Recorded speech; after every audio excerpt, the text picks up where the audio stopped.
សូមជម្រាបសួរប្រិយមិត្តទាំងអស់គ្នាដែលតែងតែតាមដាន Channel វិទ្យាសាស្ត្ររបស់ខ្ញុំកន្លងមកថ្ងៃនេះយើងបានយករឿងពីបងជុកខ្មែរនៅក្នុង Social Media មកទៀតហើយបើសិនតែបងជុកខ្មែរបានឃើញវីដេអូមួយនេះហើយមានការមិនពេញចិត្តក្នុងការយករឿងមកនិយាយដោយមានបានការសូមអនុញ្ញាតពីបងអាច comment នៅខាងក្រោមវីដេអូមកពោលនឹងធ្វើការលុបភ្លាមដូច្នេះហើយយើងចូលមកសាច់រឿងយើងទាំងម្ដងមកដោយរឿងនោះមានចំណងជើងថាកុនបនខ្មោចពូជ្រៃនៅក្នុងភូមិជនបទដាច់ស្រយាលមួយមានកំឡោះម្នាក់ឈ្មោះស៊ីមបានលងស្នេហ៍ជាមួយនឹងក្រមុំម្នាក់ឈ្មោះដួងនៅឯចុងភូមិកំឡោះស្រកស្រែម្នាក់នេះតែងតែទៅមករកក្រមុំដួងជានិច្ចមិនថាពេលយប់ឬពេលថ្ងៃទេឲ្យតែនឹកចង់ទៅគេទៅភ្លាមយប់មួយជាយប់ថ្ងៃ15កើតដែលចាស់បុរាណលោកតែងតែនិយាយតគ្នាថាយប់លេងខ្មោចប៉ុន្តែទោះជាលេងខ្មោចលេងព្រាយអីក៏ដោយក៏កំឡោះស៊ីមមិនចាប់អារម្មណ៍ដែររឿងដែលគេចាប់អារម្មណ៍គឺជានាងដួងសង្សារបណ្ដោយចិត្តស្រស់ស្អាតតែម្នាក់គួតយប់នោះក្រោយពេលងុយទឹកងុយភក់ហូបបាយហូបទឹករួចហើយនាយកំឡោះស៊ីមរៀបចំខ្លួនចេញពីផ្ទះតម្រង់ទៅកាន់ផ្ទះស្រីស្រស់បណ្ដោយចិត្តនៅឯចុងភូមិចម្ងាយប្រហែលជាជាង2គីឡូម៉ែត្របង្កប់ដោយក្តីរំភើបថានឹងបានជួបនាងក្នុងរាត្រីខែដ៏ភ្លឺត្រកានេះជាពុំខានឡើយមុនពេលចេញដំណើរស៊ីមបានយកអាវុធតាមរបៀបអ្នកស្រែចំការទៅជាប់ខ្លួនផងដែលនោះគឺដាវដងច័ន្ទពឿស្លាតុំកំពងចកគ្រឿងនៅលើចុងឈើទិសខាងកើតចែងចាងពន្លឺគ្របដណ្ដប់ផ្ទៃដីស្រែដែលទៅនឹងច្រូតកាត់រួចថ្មីនៅសល់តែគល់កញ្ជ្រៀងមើលទៅឃើញរៀបស្មើដោយកំរាព្រំនាយស៊ីមនៅស្ទង់តាមផ្លូវរទេះកាត់វាស្រែដៃឆ្វេងកាន់ដាវដៃស្ដាំត្បៀកបារីជក់ចោលពន្លឺក្រហមព្រៀងផ្សែងផលយ៉ាងមានសេចក្តីសោកដើរទៅបានពាក់កណ្ដាលផ្លូវគេអាចមើលឃើញដំបូលផ្ទះរបស់នាងក្រមុំដួងស្ទងដោយសារពន្លឺព្រះច័ន្ទភ្លាមនោះស្រាប់តែសំឡេងឆ្កែលូ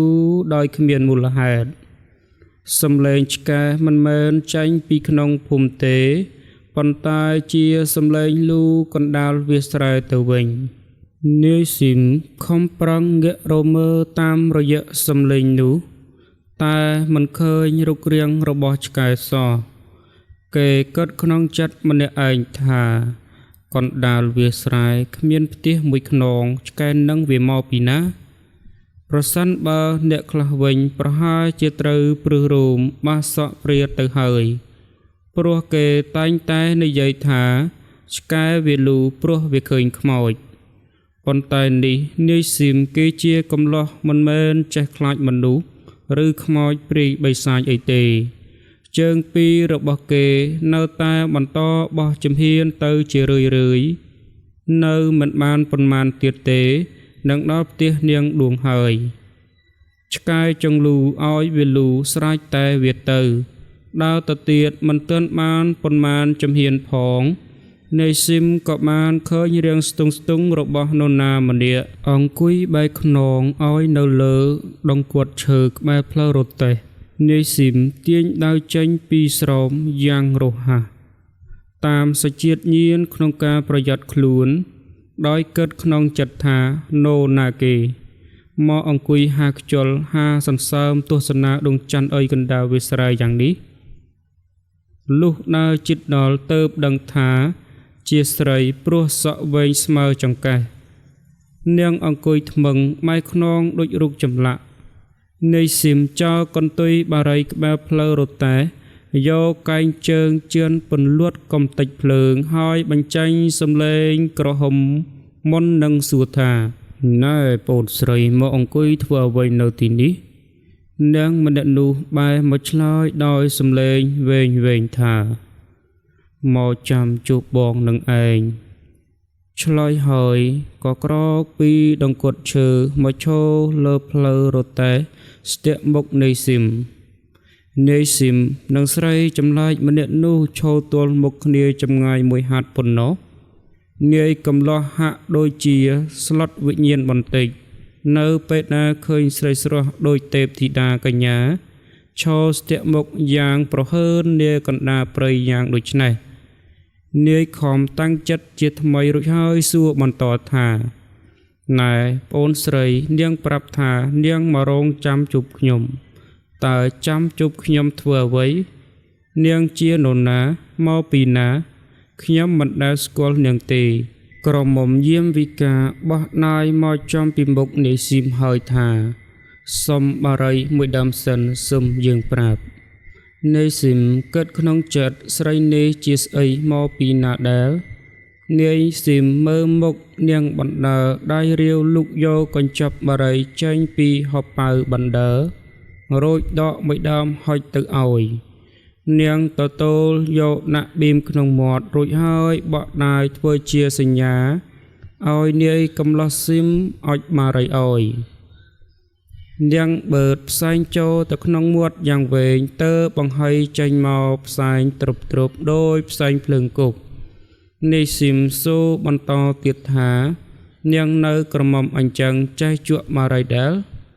នាងសើចបាក់កមុននឹងឆ្លើយថាកាលពីមុនមិនចេះជក់ទេ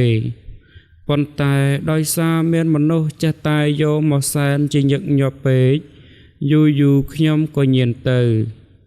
នាយស៊ីមថយក្រោយមួយជំហានភ្ញាក់នឹងសម្ដីមួយម៉ាត់ដែលថាមានមនុស្សយកមកសែនតើបសូរនាងថានាងនិយាយថាមានគេយកមកសែនយ៉ាងម៉េចតើនាងជាស្អីហើយប្រាប់ខ្ញុំបានឬនៅថានាងមករងចាំខ្ញុំធ្វើអ្វីនាងយាមវិកាលចង្អោទៅដើមជ្រៃធំកណ្ដាលវាស្រេះហើយប្រាប់ថានៅទីនោះជាង200ឆ្នាំហើយនរណាមានរឿងអ្វីតែងតែបន់ស្រន់ឲ្យខ្ញុំជួយពេលខ្ញុំជួយសម្រេចគេក៏នាំយកសំណាញ់ផ្សេងមកលាបំណន់ក្នុងនោះខ្ញុំចូលចិត្តបារីជាងគេបំផុតនិយាយបានប៉ុណ្ណោះនាងក៏បង្អងបឺតថ្នាំមួយហឺតទៀតចំណែកនាយស៊ីមវិញគេបានយល់ច្បាស់ថានាងជាខ្មោចកាន់ដើមពោធិ៍ជ្រៃនោះឯងខ្ញុំមករងចាំបងក៏ដើម្បីប្រាប់ថាថ្ងៃនេះបងកុំទៅរកដួងអីហេតុអ្វីដួងជាស្រីស្អាតបរោះដែលលួងស្នេហ៍ជាមួយនាងមានច្រើនអ្នកណាស់មិនមែនមានតែបងម្នាក់ឯងទេក្នុងនោះក៏មានកូនប្រធានភូមិម្នាក់ដែលស្រឡាញ់នាងដួងប៉ុន្តែនាងដួងមានបេះដូងតែមួយសម្រាប់តែបងម្នាក់ប៉ុណ្ណោះយប់នេះអាអេងកូនប្រធានភូមិនាំដៃជើងរបស់វាទៅពួនស្ទាក់ចាំសម្រាប់បងត្រង់ច្រកចូលផ្លូវផ្ទះដួងប្រសិនបើបងទៅអាអេងនិងកូនចៅរបស់វានឹងសម្លាប់បងយ៉ាងពិតប្រាកដខ្ញុំដឹងថាបងមិនខ្លាចប៉ុន្តែបងមានតែម្នាក់ឯងទោះជាបងពូកែយ៉ាងណាក៏ដោយបើមកខាងណាច្រើនជាងមកខាងនោះជាអ្នកឈ្នះបងជើខ្ញុំចោះកុំទៅអីនាមគ្រោះថ្នាក់បងនឹងដងជាគូនឹងគ្នាត្រូវតែបានរៀបការជាមួយគ្នាយ៉ាងពិតប្រាកដខ្ញុំឃើញបងជាមនុស្សល្អទៅខ្ញុំមកប្រាប់ខ្ញុំទៅហើយណារាងកាយរបស់ស្រីយាមវិកាបាត់ខ្លួនទៅវិញព្រមជាមួយនឹងសូរឆ្កែលូនាយស៊ីមបែរមុខទៅរកដើមពោធិ៍ជ្រៃលើកដៃប្រណម្យពោលពាក្យអរគុណមិនគួរឲ្យជឿក៏ត្រូវតែជឿក្រោយមកនាយស៊ីមក៏បានរៀបការជាមួយនឹងនាងដួងយ៉ាងពេញចិត្តពួកគេនឹកដល់គុណអ្នកថែរក្សាដើមពោធិ៍ព្រមទាំងបានចំណាយធនធានធ្វើជាកូនខ្ទមយ៉ាងសង្ហាក្រោមដើមពោធិ៍ជ្រៃធំនោះនឹងបានទិញបារីរបស់មកសែនឲ្យជាប្រចាំជាពិសេសគឺបារីរឿងរបស់យើងក៏ឈានមកដល់ការបញ្ចប់ហើយដែលមានចំណងជើងថាគុណបនខ្មោចពោដើមជ្រៃ ដូច្នេះហើយក៏សូមថ្លែងអំណរអគុណដល់អ្នកទស្សនាទាំងអស់គ្នាដែលបានទស្សនាតាំងពីដើមនាទីដំបូងរហូតមកដល់ចប់ក៏សូមអរគុណសាជាថ្មី